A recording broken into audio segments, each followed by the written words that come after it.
네, 이 시간 우리 계속해서 신앙과 삶의 리빌딩, 온전한 그리스도인이라는 주제로 말씀을 보고 있습니다. 네, 우리 일과에서 온전한 그리스도인의 삶으로 부르심이라는 주제로 말씀을 들었습니다. 우리 하나님께서는 우리 그리스도인들에게 하나님의 성품을 삶으로 드러내기를 바라십니다. 우리 그리스도인들이 공동체에서 겸손과 온유와 오래 참음과 그리고 사랑으로 인내를 우리 공동체를 통해서 드러내기를 원하시지요. 그리고 이렇게 공동체에서 우리가 이러한 하나님의 성품을 드러내는데 그러한 영적 어떤 변화, 삶의 변화를 방해하는 어떤 것들이 있었습니다. 바로 어떤 영적 무지 그리고 영적 고립의 문제들이 삶의 변화와 또 영적 변화를 가로막는 것이었습니다. 하지만 우리는 그런 것들로부터 벗어나서 성경을 배우고 공동체 가운데서 참으로 관계를 맺으며 개인 중심이 아니라 하나님의 관점으로 살아가기를 원하시는 것이 하나님의 뜻이었다고 우리 일과에서 그렇게 들었습니다. 오늘 2과에서 온전한 그리스도인의 삶의 변화와 그리스도라는 제목으로 말씀을 전하게 되었습니다. 들어가는 질문에서 우리가 보게 되면은 우리가 이제 삶의 변화 그리고 영적 변화의 최종적인 종착지는 바로 예수 그리스도를 닮아가는 삶입니다. 네, 예수님의 형상으로 변화되는 것이지요. 하지만 예수님의 형상으로 변화되는 데는 어떠한 가로막힘이 있습니다. 그것이 바로 우리의 죄입니다. 우리가 이렇게 죄 문제에 묶여 있는데 어떻게 하면 죄 문제를 해결할 수 있는가? 오늘 그 말씀을 우리가 풀어나가게 됩니다. 첫째로 우리는 죄의 유전자를 타고난다고 합니다. 네, 즉 우리는 원죄를 타고나는 것이지요.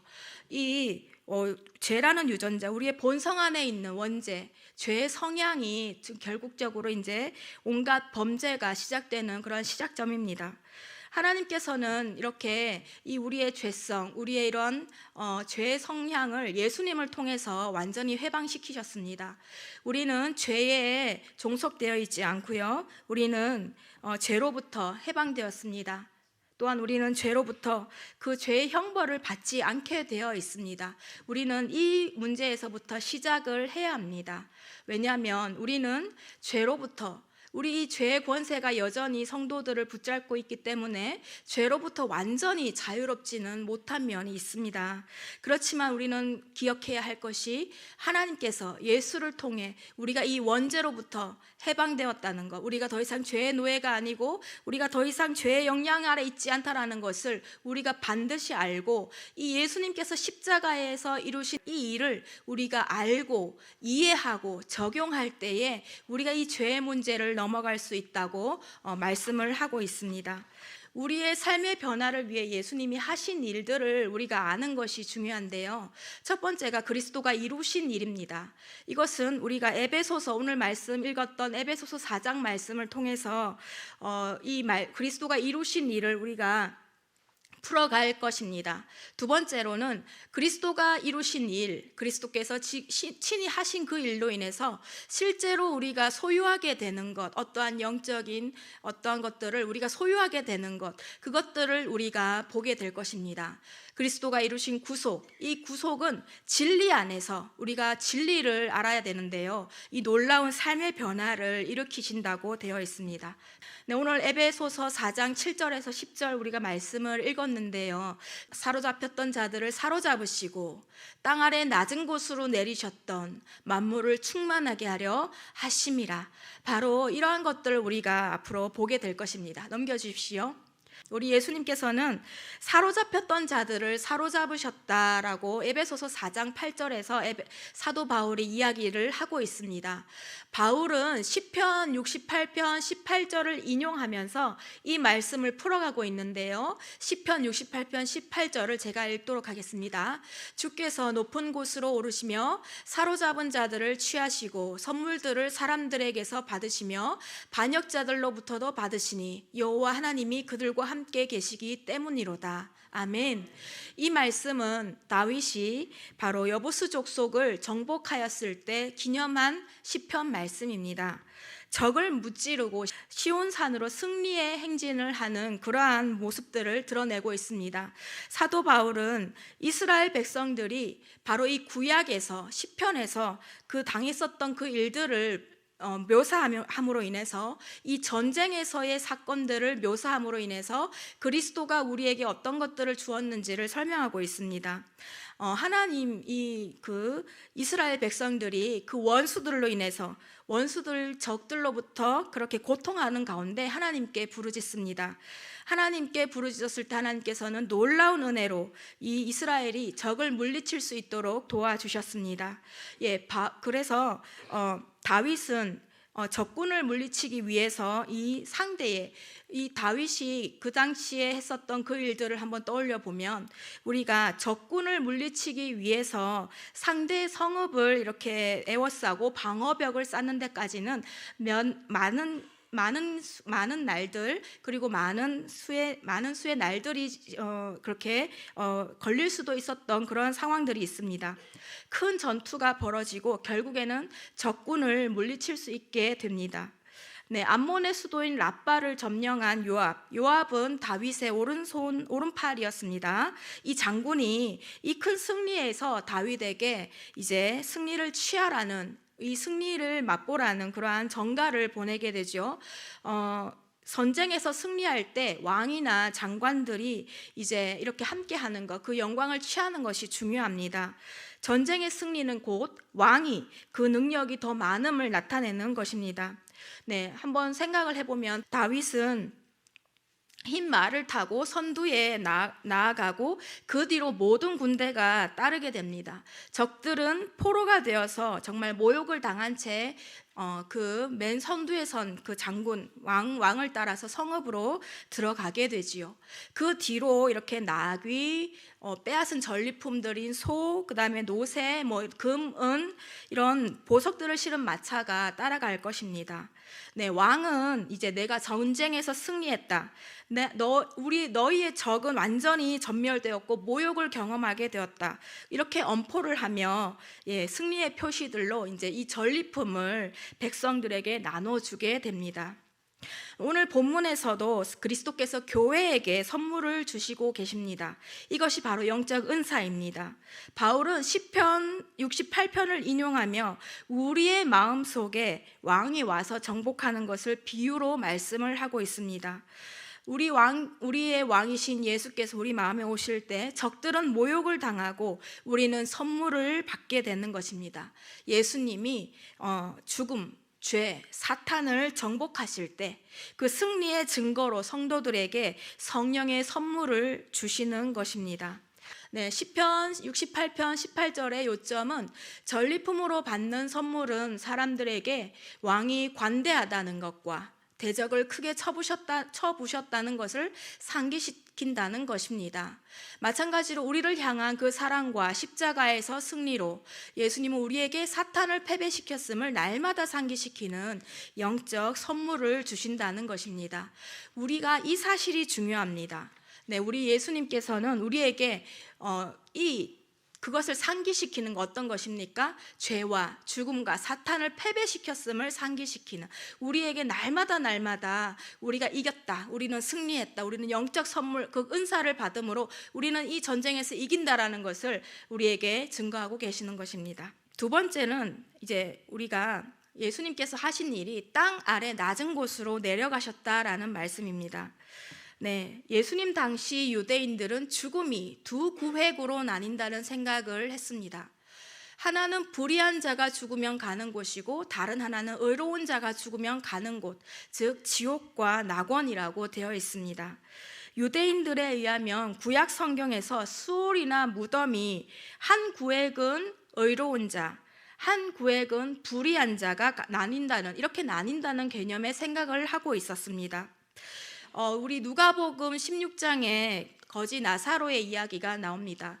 거지 나사로는 죽어서 의인들이 가는 낙원에 가고, 부자는 불의한 자가 죽으면 가는 수올로 가게 되지요. 거기에서 그 불의한 자가 죽으면 가는 곳인 스월과 그리고 낙원에는 건널 수 없는 낭떠러지가 있었습니다. 그렇게 해서 이 부자가 나사로에게 사람을 보내어서 제발 나의 형제들에게 이곳에 오면 되지 않는다고 말해달라고 그렇게 애원하죠. 나사로에게. 그러한 것들을 우리가 보게 됩니다. 유대인들은 이제 사람이 죽으면 의로운 구획과 불의한 구획에서 어떤 일이 일어나는지에 대해서 매우 관심이 컸다고 합니다. 그래서 바울은 예수께서 죽으시고 부활하시기 전까지 땅의 아래 낮은 곳으로 가셨다라고 말씀에서 적고 있는 것입니다. 베드로도 이에 대한 증거를 베드로전서에서 밝히고 있습니다. 먼저 베드로전서 3장 18절에서 19절 말씀에 지옥에 대한 말씀입니다.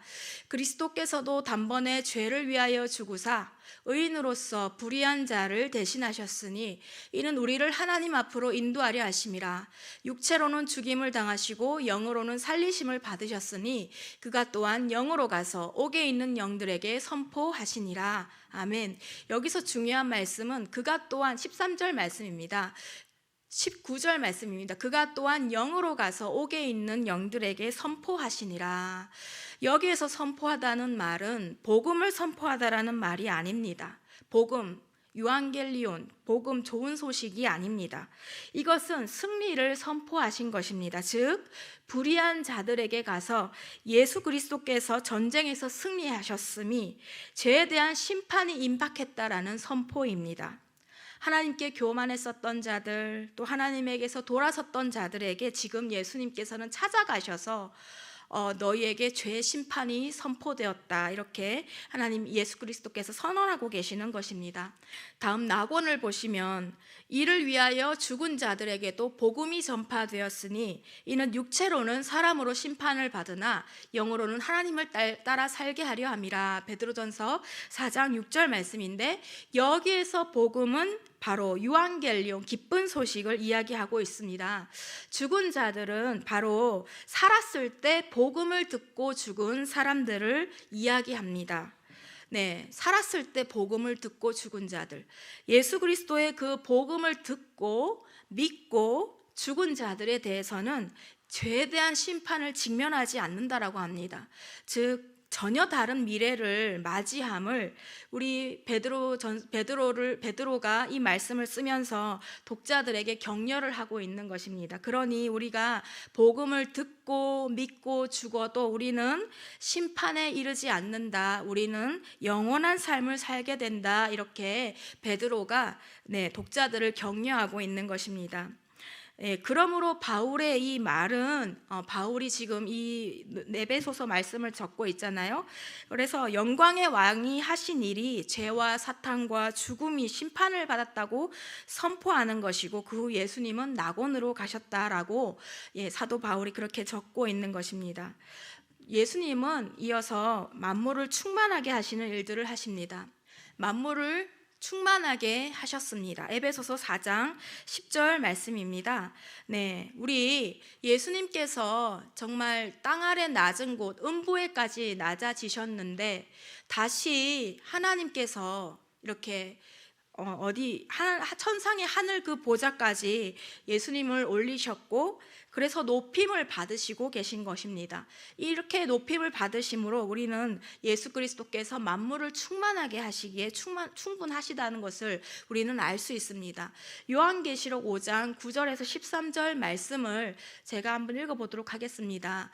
그들이 새 노래를 불러 이르되 두루마리를 가지시고 그 인봉을 떼기에 합당하시도다. 이렇게 지금 예수 그리스도의 그 높아지심을 찬양하고 있습니다. 하늘의 축제에서 정말 이러한 찬양으로 예수 그리스도를 높이고 있는 것입니다. 일찍이 죽임을 당하사 각 족속과 방언과 백성과 나라 가운데에서 사람들을 피로 사서 하나님께 드리시고 예수 그리스도께서 이루신 그 일들, 십자가에서 죽임을 당하시고 어떻게 하셨습니까? 피로 사서 이 사람들을 족속, 방언, 백성, 나라 가운데에서 사람들을 피로 사서 하나님께 드리셨다라는 것입니다. 그들 그들로 우리 하나님 앞에서 나라와 제사장들을 삼으셨으니 그들이 땅에서 왕노릇 하리로다 하더라. 내가 또 보고 들음에 보좌와 생물들과 장로들을 둘러선 많은 천사의 음성이 있으니 그 수가 만만이요 천천이라. 네, 지금 내가 보고 들음에 보좌와 생물들과 장로들을 둘러선 많은 천사의 음성. 네, 이렇게 정말 예수 그리스도를 높이고 있고 찬양하고 있는 것입니다. 큰 음성으로 이르되 죽임을 당하신 어린 양은 능력과 부와 지혜와 힘과 존귀와 영광과 찬송을 받으시기에 합당하도다 하더라. 이렇게 말씀을 하고 있지요. 내가 또 들으니 하늘 위에와 땅 위에와 땅 아래와 바다 위에와 또 그 가운데 모든 피조물이 이르되 보좌에 앉으신 이와 어린 양에게 찬송과 존귀와 영광과 권능을 세세토록 돌릴지어다 하니. 네, 지금 하나님께서 이 교회들에게 선물을 주셨습니다. 예수 그리스도께서 그 성취하신 일들을 통해서 십자가의 그 사역을 통해서 이 교회들에게 선물을 주셨는데 그 전에 큰 전쟁이 있었다라는 것입니다. 그 전쟁에서의 승리자는 바로 예수 그리스도이십니다. 예수님이 왕 중에 왕, 그리고 주 중에 주가 되시는 분이십니다. 이렇게 전쟁에서 이기시고 이 승리자가 되신 것은 바로 그 어떤 것이 아닌 십자가의 달리심으로 인한 승리였습니다. 십자가에 달리시는 그 순간 모든 시대, 모든 시대, 모든 사람의 죄를 담당하신 것입니다. 십자가에 달리심으로 인해서 모든 시대, 모든 사람의 죄를 담당하셨던 것입니다. 부활 후에 예수님은 이렇게 너희들이 손꼽아 기다리던 바로 그런 때가 되었다 하시며 복음을 증거하시지요. 바울은 이렇게 얘기를 하고 있는 것입니다. 이 예수님께서 죄와 사탄과 죽음을 정복하신 그 증거가 바로 선물, 이 전리품, 이것을 사람들과 교회들에게 주셨다는 것이 바로 그 증거라고 이야기를 하고 있습니다. 네, 모든 시대, 모든 성도가 정확하게 같은 방법으로, 즉 믿음을 통해 은혜로 말미암아 구원을 받습니다. 네, 이것은 바로 십자가를 통한 구원이었습니다. 네, 모든 시대, 모든 성도 여기 주안점을 두고 보면은 구약에서는 모든 시대니까 구약도 넘어가기 모든 성도니까 구약에서는 예수 그리스도 오실 메시아를 대망함으로 인해서 그런 구원에 이르게 되었고요. 그리고 신약 시대에는 오신 메시아께서 행하신 일을 믿음으로 인해서 이렇게 구원을 받게 되는 것입니다.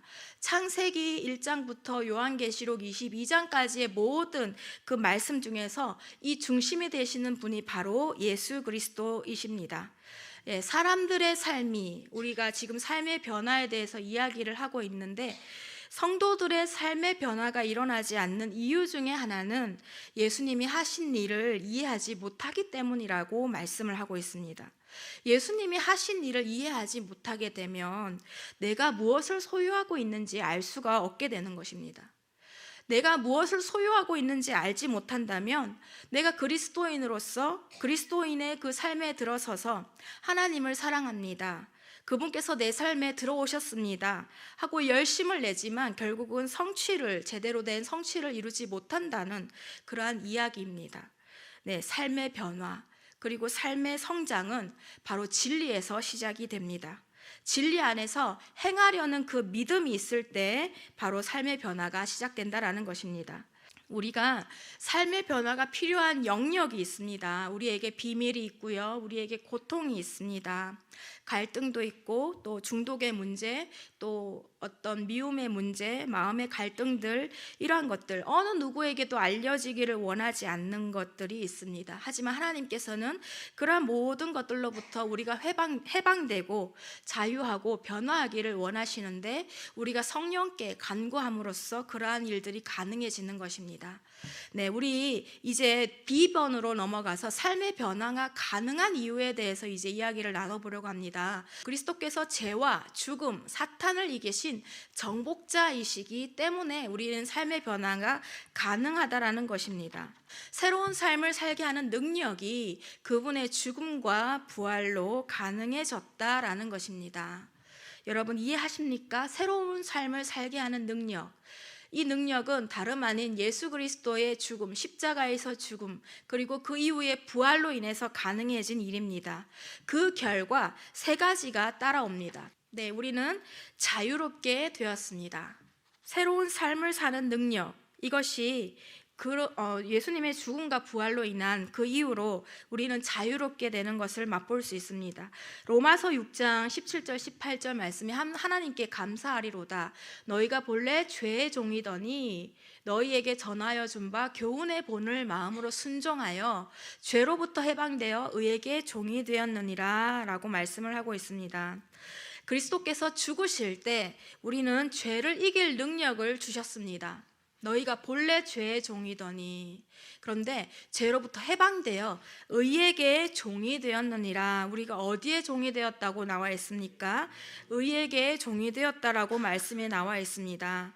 네, 이 로마서 17장 18절 말씀은 정말 완벽한 그러한 하나님의 실제 말씀입니다. 우리가 종이 되었느니라, 이 말씀이 어떤 일이 이미 일어났다라는 것을 우리가 볼 수 있지요.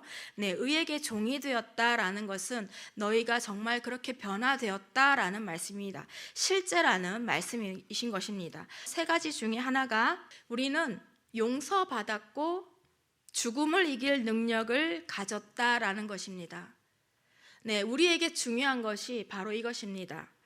네, 로마서 6장 22절에서 23절 말씀. 그러나 이제는 너희가 죄로부터 해방되고 하나님께 종이 되어 거룩함에 이르는 열매를 맺었으니 그 마지막은 영생이라. 죄의 삭은 사망이요 하나님의 은사는 그리스도 예수 우리 주 안에 있는 영생이니라 라고 말씀을 하고 있습니다. 죽음을 이길 능력, 우리는 용서받았고 죽음을 이길 능력을 가졌다고 했는데, 죽음을 이길 능력을 바로 예수 그리스도께서 죽으심으로 우리는 소유하게 되는 것입니다. 이 죽음은 그것에 쏘는 것, 어떠한 우리의 불안, 우울, 이런 어떤 여러 가지 현상들의 그 쏘는 것이 그 뽑힌 바 된, 잃어버린 바 된 것입니다. 용서받았다라는 것은 사실입니다. 네, 우리는 죄로부터 해방되었다라는 것입니다. 네, 우리는 안전하다라는 것입니다. 또 골로새서 2장 13절에서 15절을 제가 읽겠습니다. 또 범죄와 육체의 무할례로 죽었던 너희를 하나님이 그와 함께 살리시고 우리의 모든 죄를 사하시고 우리를 거스르고 불리하게 하는 법조문으로 쓴 증서를 지우시고 제하여 버리사 십자가에 못 박으시고 통치자들과 권세들을 무력화하여 드러내어 구경거리로 삼으시고 십자가로 그들을 이기셨느니라. 아멘. 네, 13절에 살리시고 사하시고 라는 이 말은 헬라 원어로 완료형입니다. 이미 과거에 어떤 일이 성취되었는데 그 결과가 계속해서 지금에까지 영향을 미치고 있는 것입니다. 그렇기 때문에 과거에 예수께서 우리를 그와 함께 살리셨던 것이 우리에게도 지금 살리고 계신 거고요. 그리고 우리의 모든 죄를 사하셨던 것이 여전히 우리를 사하시고 계신 것입니다. 네, 14절에 우리를 거스르고 불리하게 하는 법조문으로 쓴 증서를 지우시고 제하여 버리사. 네, 이것이 어디에서 일어난 일이라고 나와 있습니까? 십자가에서 일어난 일인 것입니다. 네, 우리를 거스르고 불리하게 쓰는 그 법조문, 그 증서를 완전히 없애버리신 것입니다.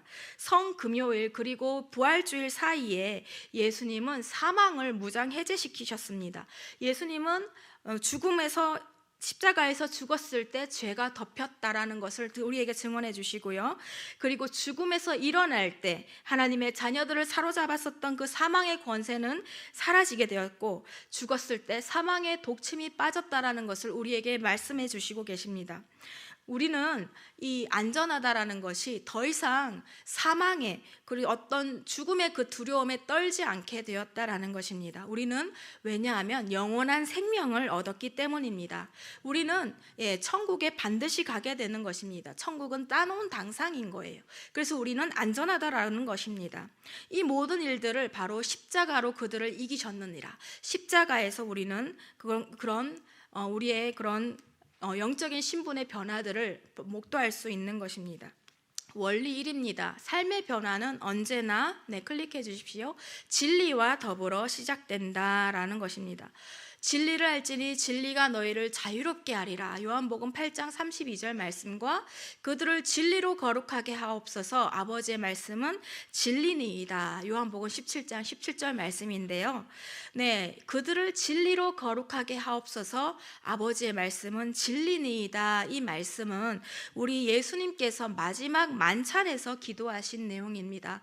예수님의 제자들을 생각하시며 제자들이 진리로 정말 아버지의 그 말씀의 진리로 거룩하게 되시기를 원하셔서 이런 기도들을 하신 것입니다. 삶의 변화는 이 진리에서 시작이 되는 것입니다. 우리가 교회 오래 다녔다고 삶이 변화되지 않습니다. 그리고 헌금이나 내가 11조를 드렸다고 삶이 변화되는 것이 아닙니다. 삶의 변화는 언제나 진리와 더불어 시작이 되는 것입니다. 하나님의 말씀에 흠뻑 젖은 마음과 가슴은 삶의 변화의 전제 조건이라는 것입니다. 삶의 변화를 원한다면 이 전제 조건이라는 것은 우리가 반드시 갖추어야 하는 것이죠. 말씀에 흠뻑 젖은 마음과 가슴이 있어야 된다는 것입니다. 우리가 날마다 하나님의 말씀을 이 초자연적인 하나님의 말씀을 받아들이고 성령의 도우심 가운데 그 말씀을 이해하고 그 말씀으로 삶의 골격을 갖추어야 한다라는 말씀이신 것입니다. 우리는 진리의 말씀으로 우리를 훈련할 필요가 있습니다. 진리의 기초해서 진실로 내가 원하는 그 어떤 삶의 영역에 구체적으로 이 진리의 말씀을 적용해서 기도함으로 우리는 하나님의 말씀을 이룰 수 있는 것입니다. 두 번째는 우리가 믿음으로 그리스도를 개인의 구주로 영접하는 순간 죄와 죽음, 사탄을 이기신 그분의 승리에 함께 참여하는 자가 되기 때문이다. 우리가 변화될 수 있는 그 이유 중에 하나가 바로 이 참여라는 것입니다. 우리는 주님의 승리에 저기 말씀에 나와 있죠. 그분의 승리에 함께 참여하는 자. 우리는 주님의 승리에 함께하는 자가 되었습니다. 그리스도에게 일어났던 그 어떤 일이든지 나는 그것에 참여하는 자가 되는 것입니다. 에베소서 말씀에서는 그리스도 안에라는 말이 많이 있습니다. 그것은 내가 그리스도 안에 있다라는 것입니다. 그리스도 안에. 그리스도인의 삶은 우리가 주님 안에서 이미 소유한 것으로 살아가는 것입니다. 그리스도인의 삶은 그렇습니다. 주 안에서 우리는 무엇을 얻었습니까? 우리는 주 안에서 죄 용서를 얻었습니다. 주 안에서 양자됨을 입었습니다. 주 안에서 성령이 임재하시고요. 주 안에서 우리는 성령의 은사를 받고 주 안에서 우리는 유업을 받습니다.